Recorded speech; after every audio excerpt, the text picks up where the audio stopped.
second. We're about to hear from President Biden. Let's listen to what he has to say. Say a few things this morning about Alexei Navalny. You know, like millions of people around the world, I'm literally both not surprised and outraged by the news. Reported death of Alexei Navalny. He bravely stood up to the corruption, the violence, and all the bad things that the Putin government was doing. In response, Putin had him poisoned, he had him arrested, he had him prosecuted for fabricated crimes, he sentenced him to prison, he was held in isolation. Even all that didn't stop him from calling out Putin's lies. Even in prison, he was a powerful voice for the truth, which is kind of amazing when you think about it. And he could have lived safely in exile after the assassination attempt on him in 2020, which nearly killed him, I might add. But he was traveling outside the country at the time. Instead, he returned to Russia. He returned to Russia, knowing he'd likely be imprisoned or even killed if he continued his work. But he did it anyway, because he believed so deeply in his country, in Russia. Reports of his death, if they're true, and I have no reason to believe they're not, Russian authorities are going to tell their own story. But make no mistake, Putin is responsible for Navalny's death. Putin is responsible. What has happened to Navalny is yet more proof of Putin's brutality. No one should be fooled, not in Russia, not at home, not anywhere in the world. Putin does not only target his citizens of other countries, as we've seen in what's going on in Ukraine right now, he also inflicts terrible crimes on his own people.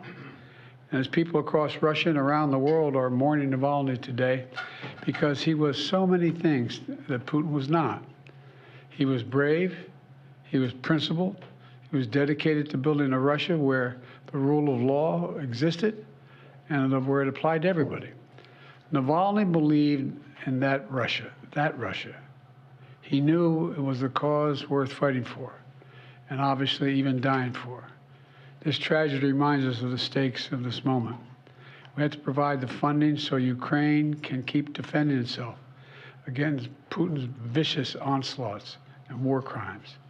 You know, there was a bipartisan Senate vote that passed overwhelmingly in the United States Senate to fund Ukraine. Now, as I've said before, and I mean this in a literal sense, history is watching. History is watching the House of Representatives. The failure to support Ukraine at this critical moment will never be forgotten. It's going to go down in the pages of history. It really is. It's consequential. And the clock is ticking. And this has to happen. We have to help now. You know, we have to realize what we're dealing with Putin. All of us should reject the dangerous statements made by the previous president that invited Russia to invade our NATO allies if they weren't paying up. He said if an ally did not pay their dues, he'd encourage Russia to, quote, do whatever the hell they want.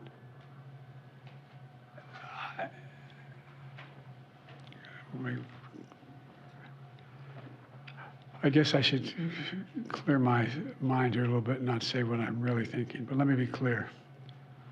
This is an outrageous thing for a president to say. I can't fathom. From Truman on, they're rolling over in their graves hearing this. As long as I'm president, America stands by our sacred commitment to our NATO allies, as they have stood by their commitments to us repeatedly. Putin and the whole world should know, if any adversary were to attack us, our NATO allies would back us. And if Putin were to attack a NATO ally, the United States will defend every inch of NATO territory. Now's the time for even greater unity among our NATO allies, to stand up to the threat that Putin's Russia poses. You know, I send my deepest condolences to Alexei's staff and supporters who are going to continue his work despite this loss, despite all of Putin's desperate attempts to stamp out the opposition, and most of all to his family, especially to his wife, his daughter, and his son, who have already sacrificed so much for their family and a shared dream for a better future for Russia. So I just want to say God bless Alexei Navalny. His courage will not be forgotten, and I'm sure it will not be the only courage we see coming out of Russia in the near term. Thank you. I'll be happy to take a couple questions. Sir, first, was this an assassination? The answer is we don't know exactly what happened, but there is no doubt that the death of Navalny was the consequence of something that Putin and his thugs did. And to be clear, you warned Vladimir Putin when you were in Geneva of devastating consequences if Navalny died in Russian custody. What consequences should he and Russia face? That was 3 years ago. In the meantime, they faced a hell of a lot of consequences. They've lost and/or had wounded over 350,000 Russian soldiers. They've made them in a position where they've been subjected to great sanctions across the board, and we're contemplating what else could be done. But what we were talking about at the time, there were no actions being taken against Russia. And look, all that's transpired since then. Can you say whether you're looking at increasing sanctions on Russia right now? We're looking at a whole number of options. That's all I'll say right now. Is there anything you can do to get ammunition to the Ukrainians without a supplemental from Congress? No, but it's about time they step up, don't you think? Instead of going on a 2-week vacation. 2 weeks. They're walking away. 2 weeks. What are they thinking? My God. This is bizarre. And it's just reinforcing all the concern and almost, I won't say panic, but real concern about the United States being a reliable ally. This is outrageous. Are you more confident now that you'll get the Ukraine aid, given what's happened today? Well, I hope to God it helps. But I mean, the idea we need anything more to get the Ukraine aid. I mean, this is in light of a former president's statement that saying Russia, if they haven't paid their dues to us, go get them. Come on. What are these guys doing? What are they doing? Sir, how concerned are you about the anti-satellite capability that Russia is developing, and what is your administration planning to do in response? First of all, there is no nuclear threat to the people of America or anywhere else in the world with what Russia is doing at the moment, number one. Number two, anything that they're doing or they will do relates to satellites in space and damaging those satellites potentially.